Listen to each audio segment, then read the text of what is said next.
नमस्कार दोस्तों, I wish आप सभी लोग बहुत बढ़िया होंगे। तो आज हम आपको बताने जा रहे हैं मैथ के कुछ बेसिक कॉन्सेप्ट्स जो हर जिसका भी हल्का सा भी मैथ कमज़ोर है, अगर वो कमज़ोर है तो केवल इसी वजह से कमज़ोर हो सकता है कि बेसिक कॉन्सेप्ट उसकी समझ में ना आए, मैथ स्टार्ट ही नहीं हो सकता। ये बेसिक कॉन्सेप्ट जितने कम से कम उम्र में समझ जाएगा बच्चा उसे मैथ में उतनी ही कम से कम आगे को परेशानियां बहुत कम हो जाएंगी उसकी। तो आज मैं मैथ की बेसिक जो है एक्सरसाइज है, बेसिक जो होमवर्क है, वो मैं आज समझाऊंगा आपको। तो आप ध्यान देना। देखिए, इसमें जो संख्याएं हैं मैथ बेसिक्स,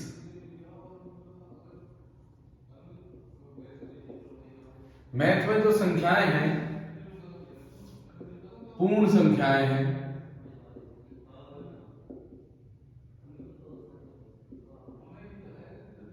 प्राकृतिक संख्याएं हैं,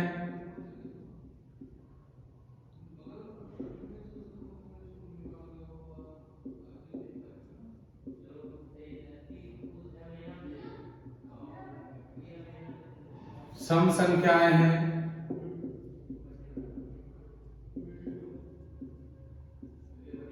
और असम संख्याएं हैं, विषम बोलते हैं जिन्हें, विषम संख्याएं हैं,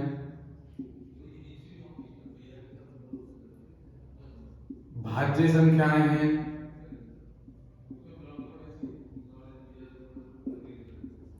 अभाज्य संख्याएं हैं।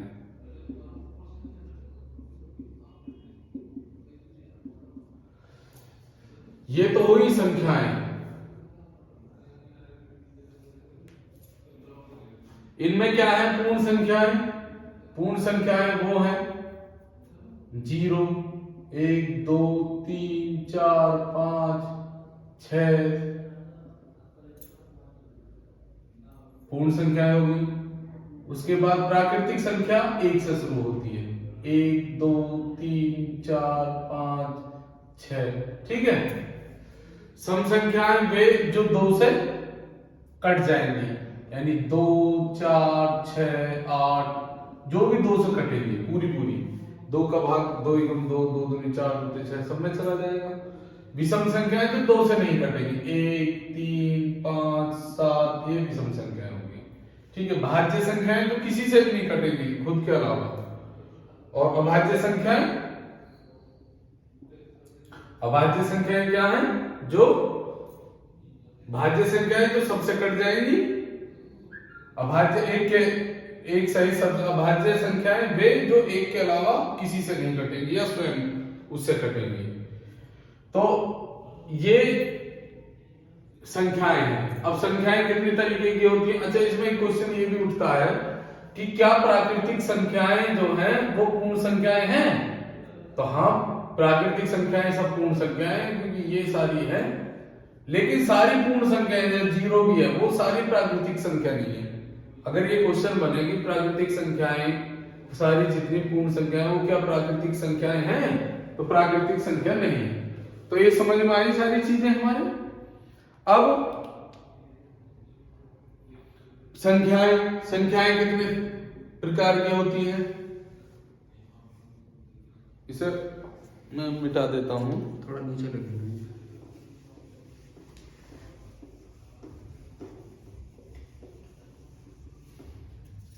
नंबर। संख्याएं कितने तरीके की होती हैं? नंबर 1 चर, नंबर 2 अचर। चर संख्याएं क्या हैं? अचर संख्याएं क्या हैं? अचर संख्या समझ लो पहले, क्योंकि इसके बारे में मैंने अभी बताया। अचर संख्याएं सब अचर हैं, 1, 2, 3, 4, 5, 6, 7, 8, 9 ये सब अचर है। क्यों अचर है? कि भैया एक जो है 1 के ही बराबर है। ये तो नहीं कह सकते ना कि 1 1 के बराबर नहीं है। कहेंगे तो 1 1 के बराबर है।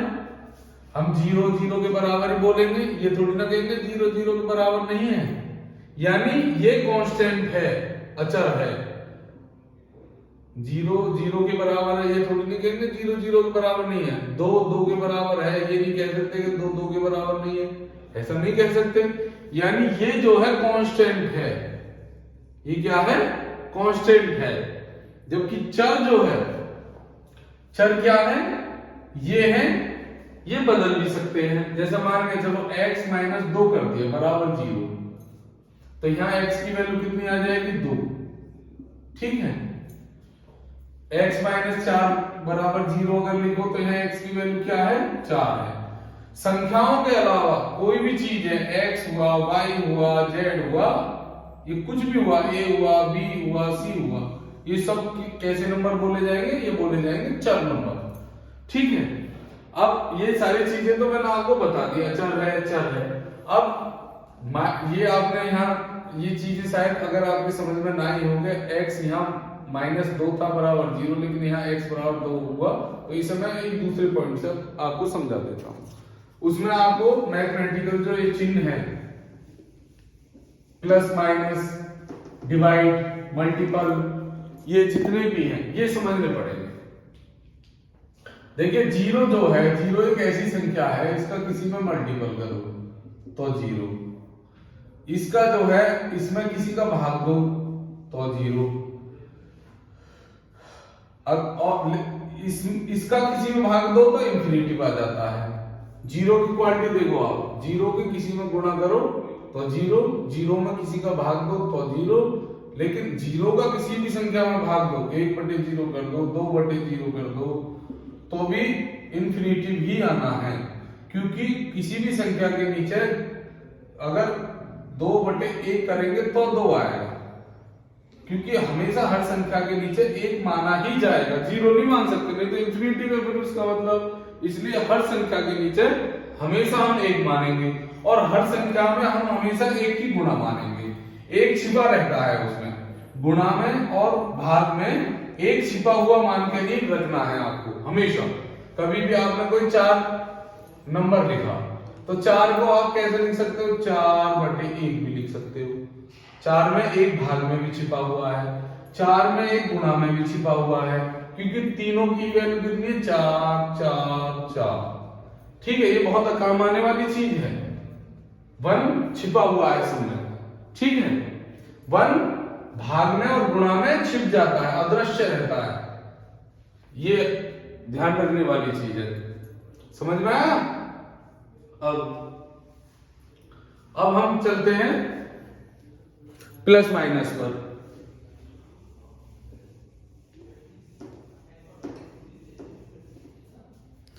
किसी भी संख्या में, कोई भी संख्या मान लो, अगर मैंने 4 लिखी तो 4 का मतलब है 4,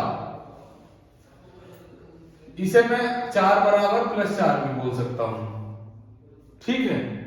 कोई जरूरी नहीं कि इसमें प्लस को पहले लगाने की जरूरत नहीं पड़ती, प्लस को आप मत दिखाओ, प्लस को बाद में तो लगा कर दिखा सकते हो आप। जैसे प्लस 4 है ये, अगर यहाँ 3 होता, इसमें भी हम प्लस मानेंगे, लेकिन इधर दिखाने की जरूरत पड़ेगी प्लस, 3 + 4 जोड़े 7, ठीक है। इसमें ये चीज समझनी पड़ेगी आपको, 1 और 2 कितने होते हैं, 2 3, और 1 - 2 कितने होते हैं, और 4 - 2 कितने होते हैं, और -6 - 2 कितने होते हैं, और बताओ कितने होते हैं। तो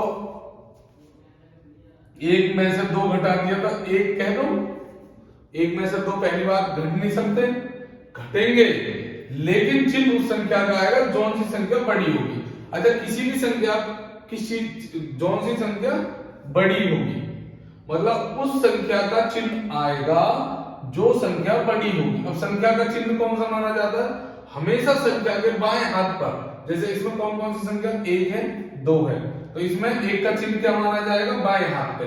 बाएं हाथ पे कोई चिन्ह नहीं दिखाया जा रहा तो प्लस हम मान लेंगे, तो बाएं हाथ पर संख्या है कौन सी, प्लस की 1 है, माइनस की कितनी है, 2, 2 बड़ी है, तो 2 बड़ी है, 2 वाला जो बड़ी संख्या है उसका चिन्ह कौन सा, माइनस का, तो इसी का चिन्ह लग जाएगा, समझे।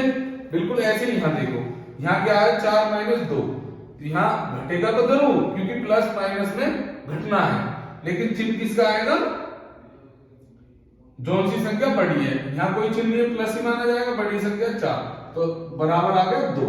अब इसमें प्लस का चिन्ह लगाओ या मत लगाओ, प्लस के चिन्ह को लगाने की जरूरत होती नहीं, ठीक है। ऐसे -6 -2 एक संख्या, एक ही चिन्ह की संख्याएं अगर 2 हैं तो वो हमेशा जुड़ेगी, 6 और 2 8, लेकिन चिन्ह किसका आएगा, जोन सी संख्या बड़ी है, बड़ी कौन सी है, -6, तो ये माइनस का चिन्ह आता है, ठीक है। ये चीज समझ लो, बहुत समझने की चीज है, बहुत समझने की चीज है, इसी पे ही क्वेश्चन बनते हैं। दूसरा फिर से हम चलेंगे,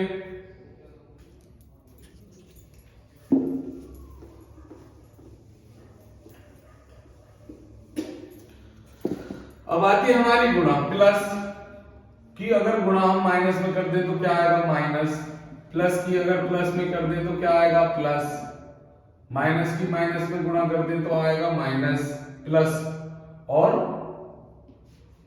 माइनस की प्लस में कर दें तो क्या आएगा, माइनस। यानी अलग अलग चिन्हों की गुणा अगर हम करेंगे तो माइनस आएगा, एक से चिन्हों की अगर हम गुणा करेंगे तो क्या आएगा, प्लस आएगा, एक से चिन्ह है प्लस आ गया, माइनस है प्लस है माइनस आ गया, अलग अलग चिन्ह है तो गुणा माइनस आ गया। अब आप ये कहोगे कि ऐसा हमें कहां मिलता है, ऐसा भी मिलता है, देखो कैसे मिलता है, मैं बताता हूं।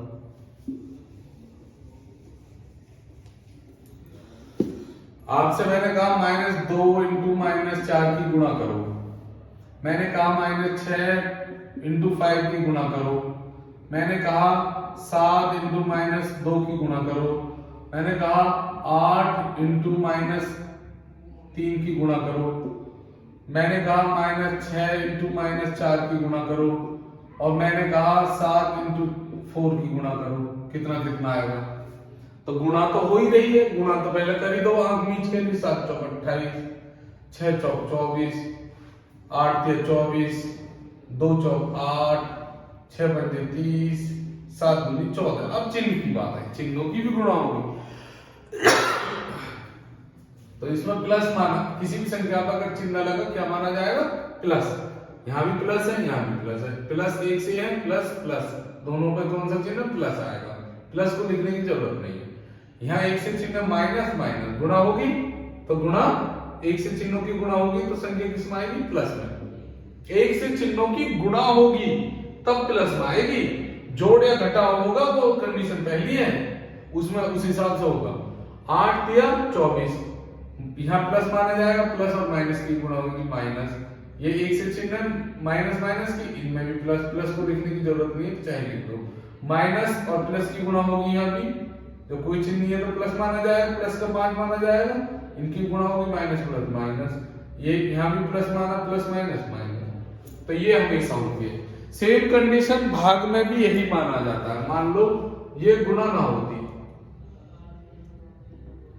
ये गुणा ना होती, इसकी जगह भागा हो रहा होता है इनमें, तो भी चीजें वही रहती, मान के चलो ये भाग हुआ रहता, भाग भाग भाग, divide divide divide, same condition तब भी यही रहती, साथ में बस इनकी चिन्हों की कंडीशन तो क्या रहती, सेम रहती, लेकिन वो चाहे और चीजें बदल जाती, लेकिन चिन्ह गुणा में जिस तरीके से वेरिएबल हो रहे थे वही माइनस और माइनस में भाग होगा तो भी प्लस हो जाएगा, प्लस में माइनस प्लस का भाग होगा तो भी प्लस ही आएगा, जो भी संख्या आएगी, भाग तो करना ही है, गुणा गुणा एक अलग चीज होगी, भाग भी करना भाग के हिसाब से, 7 में 4 का भाग देना जो भी संख्या है, 6 में 4 का भाग देना जो भी संख्या है, लेकिन चिन्ह प्लस का आएगा, तो ये चीज समझ जाइए आप बिल्कुल, ठीक है दोस्तों।